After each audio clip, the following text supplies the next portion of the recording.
Diploma in Electrical Job Preparation. বিসমিল্লাহির রহমানির রহিম। সুপ্রিয় শিক্ষার্থীবৃন্দ, আসসালামু আলাইকুম।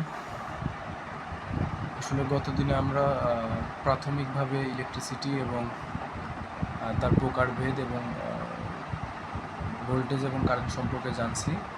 তো আজকে আমরা গত দিনের ক্লাসে যদি আমরা আরেকটু ব্যাপার শেয়ার করি, সেটা হচ্ছে যে আমরা কিন্তু ভোল্ট মিটার দ্বারা ভোল্টেজ পরিমাপ করি এবং সেটা কিন্তু তার যে এককটা কিন্তু আসলে ভোল্ট, কারণ ভোল্টেজের একক হচ্ছে ভোল্ট, VOLT, ভোল্ট, যেটাকে আমরা ভি দ্বারা প্রকাশ করে থাকি।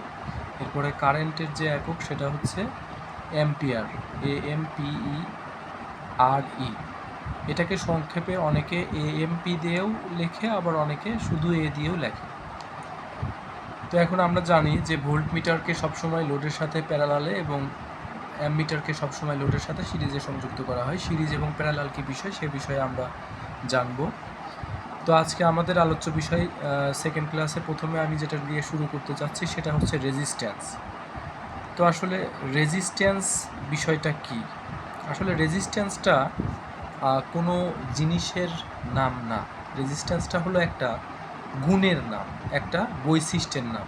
অর্থাৎ কোনো পরিবাহীর ভিতর দিয়ে যখন কারেন্ট প্রবাহিত হয়, সেই কারেন্ট প্রবাহিত হতে ওই পরিবাহীর উপাদান কর্তৃক যে বাধাগ্রস্ত হয়, যে বাধাপ্রাপ্ত হয়, সেটাকে আমরা বলে থাকি রেজিস্ট্যান্স। আর আরেকটি বিষয় আছে, সেটি হচ্ছে রেজিস্টর। আমরা কিন্তু জানি যে ইলেকট্রনিক্সে রেজিস্টর নামে একটা কম্পোনেন্ট থাকে, যেটার প্রতীক হচ্ছে এইটা। তো রেজিস্টরকে আমরা আর দ্বারা প্রকাশ করি। তো রেজিস্টর কি? রেজিস্টর মানে হলো রেজিস্ট্যান্স বৈশিষ্ট্য সম্মিলিত কম্পোনেন্টকে আমরা বলতে পারি রেজিস্টর। তাহলে আমরা দুইটার নাম প্রায় সেম হলেও আমরা দেখতে পাচ্ছি যে রেজিস্ট্যান্স এবং রেজিস্টরের মধ্যে সামান্য কিছুটা বোঝার পার্থক্য আছে। একটি হলো যে কম্পোনেন্টটা রেজিস্ট্যান্স বৈশিষ্ট্য প্রদান করে সেটা রেজিস্টর, আর রেজিস্ট্যান্সটা হলো নিজে একটা বৈশিষ্ট্য বা ধর্ম, অর্থাৎ কোনো পদার্থের একটা ধর্ম, যেই ধর্মের কারণে তার ভিতর দিয়ে প্রবাহিত হওয়া কারেন্টটা বাধাপ্রাপ্ত হয়।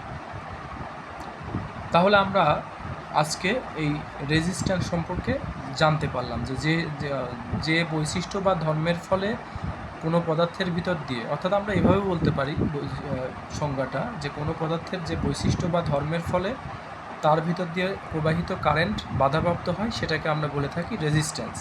তো রেজিস্ট্যান্সকে আমরা আর দ্বারাই প্রকাশ করি এবং রেজিস্ট্যান্সের যে পরিমাপক যন্ত্র, রেজিস্ট্যান্সটা যে যন্ত্রের সাহায্যে পরিমাপ করা হয় তাকে আমরা বলে থাকি ওহম মিটার। এবং এই রেজিস্ট্যান্সের যে একক সেটা হচ্ছে, রেজিস্ট্যান্সের এককটা হলো ওহম। ওহম। রেজিস্ট্যান্সের এককটা হচ্ছে ওহম, এবং যাকে একটা গ্রিক লেটার ওমেগা দ্বারা প্রকাশ করা হয়। এটা একটা গ্রিক লেটার যার নাম হচ্ছে ওমেগা। এই ওমেগা দ্বারা আমরা সংক্ষেপে ওহমকে প্রকাশ করে থাকি। প্রিয় শিক্ষার্থীবৃন্দ, এই ওহম কিন্তু একটি বিজ্ঞানীর নাম, এবং আমরা জানি যে ওহমের একটা ল আছে, সেটা সম্পর্কে আমরা পরবর্তীতে জানার চেষ্টা করব। তো এখন আমরা যেটা জানতে চাচ্ছি, পরবর্তী যে বিষয়টা, সেটা হচ্ছে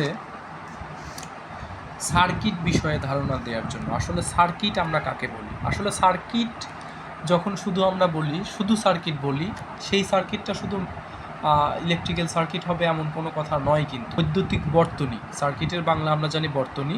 তো আমরা যদি বলি যে ইলেকট্রিক্যাল সার্কিটটা কি, ইলেকট্রিক্যাল সার্কিট, CRICUIT, সার্কিট। আসলে সার্কিটকে কিন্তু সংক্ষেপে CKT দ্বারাও লেখা হয়। যাই হোক, তো এখানে আমরা সার্কিট সম্পর্কে জানব। সার্কিটটা কি? সার্কিটটা হলো একটা বর্তনী। সেই বর্তনীটা কি? অর্থাৎ কারেন্ট চলাচলের একটা সম্পূর্ণ পথকে আমরা সার্কিট বলতে পারি। যদি আমরা ধরে নেই যে এটা একটা সোর্স, তাহলে এখন এই সোর্সের এক প্রান্ত থেকে কারেন্ট বের হয়ে যদি কোনো লোডের ভিতর দিয়ে প্রবাহিত হয়ে আর এক প্রান্ত গিয়ে পৌঁছায়, সেক্ষেত্রে দেখা যাবে যে এটা যদি আমরা বলি একটা লোড, এখানে একটা বাল্ব দেখাইলাম, আর তারপরে হচ্ছে এভাবে আমরা একটা সার্কিট অঙ্কন করলাম। তো এখানে দেখা যাচ্ছে কি যে এখান থেকে কারেন্ট বের হয়ে কারেন্টকে আমরা জানি কি আই দ্বারা প্রকাশ করা হয়, কারেন্টকে আমরা জানি আই দ্বারা প্রকাশ করা হয়। আমরা এখানে আই দিলাম, তো এই দিক দিয়ে প্রবাহিত হয়ে আবার এখানে যাচ্ছে, ফিরে যাচ্ছে। তো এখানে এটাকে আমরা একটা সার্কিট বলতে পারি।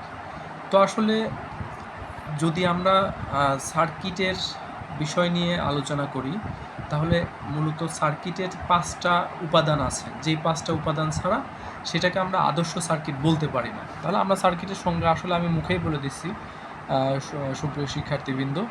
তারপরেও যদি লেখার প্রয়োজন হয়, যে আমরা বলতে পারি যে বিদ্যুৎ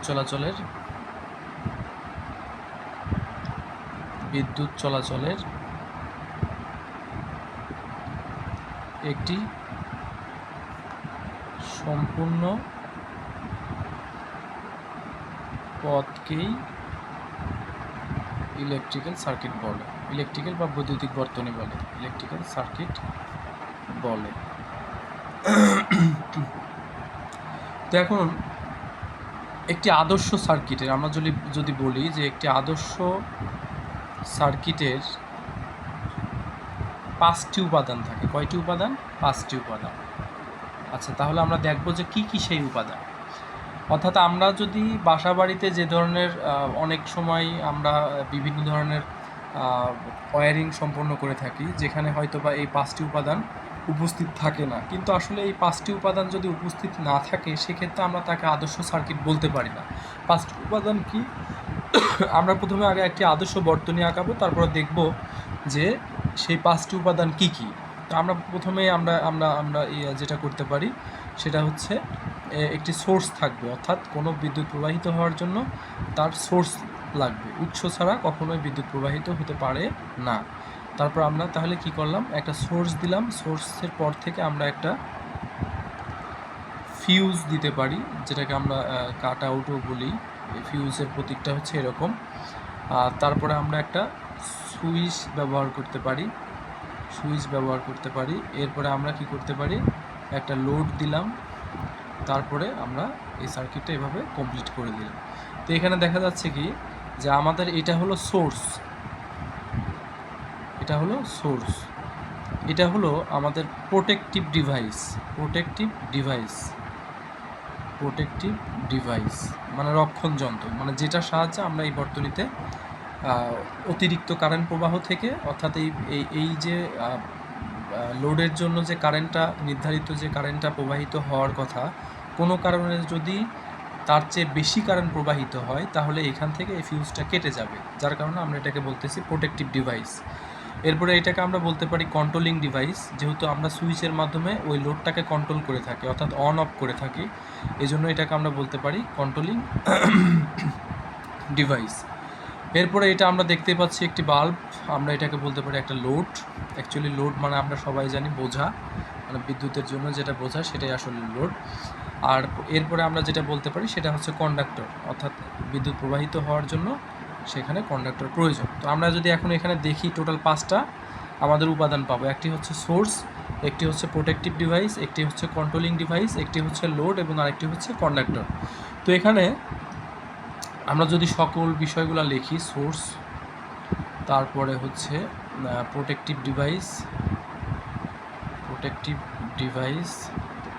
তারপরে হচ্ছে কন্ট্রোলিং ডিভাইস, তারপরে হচ্ছে লোড, এবং 5 নম্বরে আমরা যেটা দিতে পারি সেটা হচ্ছে কন্ডাক্টর। তো এখানে সোর্স হিসেবে তো আমরা একটা বাসার জন্য যেটা বিভিন্ন রুমের কথা যদি চিন্তা করি, সেক্ষেত্রে আমি ধরে নেব যে আমার সোর্স হচ্ছে কোনো একটা বোর্ড, সুইচ বোর্ডের মধ্যে সেখানে সোর্সের তার পৌঁছে দেওয়া থাকে, অথবা আমরা যদি প্লাগের সাহায্যে কোনো লোড চালাই, যেমন ফ্যান বা টিভি বা এই জাতীয় ফ্রিজ, সেক্ষেত্রে ওই প্লাগের যে সকেট আছে সেখানে সেটাকে আমরা সোর্স বলতে পারি। এটা হলো আমাদের মূলত সোর্স। এখন প্রোটেক্টিভ ডিভাইস হিসেবে আমরা কি বলতে পারি? প্রোটেক্টিভ ডিভাইস হিসেবে কিন্তু আমরা ফিউজ ব্যবহার করতে পারি, যেটাকে আমরা কাট আউট বলতেছি। আমরা ফিউজ বলতে পারি, অথবা আমরা বলতে পারি হচ্ছে কি বলে সার্কিট ব্রেকার সিবি বলতে পারি। অর্থাৎ আমরা বাসা বাড়িতে কিন্তু বেশিরভাগ আমরা মিনিয়েচার সার্কিট ব্রেকার ব্যবহার করে থাকি, কিন্তু মিনিয়েচার সার্কিট ব্রেকার বললে অবশ্যই তার পূর্বে এম কথাটা লেখা উচিত, কারণ মিনিয়েচার সার্কিট ব্রেকার। আবার হচ্ছে এমসিসিবি আছে, সেটা আমরা জানি যে 100 অ্যাম্পিয়ার উপরে গেলে যদি কখনো কোনো লোডের কারেন্ট বা কোনো একটা জায়গার কারেন্ট যদি 100 অ্যাম্পিয়ারের উপরে হয়, সেক্ষেত্রে আমরা এমসিসিবি ব্যবহার করতে পারি। সেটা হচ্ছে moulded case circuit breaker. Circuit breaker একটি প্রোটেক্টিভ ডিভাইস, কারণ আমরা জানি যে সার্কিট ব্রেকারের যে কারেন্ট রেটিং দেওয়া থাকে, কোনো কারণে যদি সেই কারেন্ট রেটিংয়ের চেয়ে ঊর্ধ্বের কারেন্ট তার ভিতর দিয়ে প্রবাহিত হতে চায়, তাহলে সার্কিট ব্রেকার অটোমেটিক্যালি ট্রিপ করে আমাদের লোড সাইডটাকে রক্ষা করে। তো এখানে আমরা বুঝাইতে পারি যে আসলে কিভাবে একটি সার্কিট ব্রেকার বা একটি প্রোটেক্টিভ ডিভাইস। সুপ্রিয় শিক্ষার্থীবৃন্দ, আজকে ভিডিওটা অনেক লেন্থ হয়ে গেছে, তো আজকে এই পর্যন্তই। সবাই ভালো থাকবেন, সুস্থ থাকবেন। আসসালামু আলাইকুম।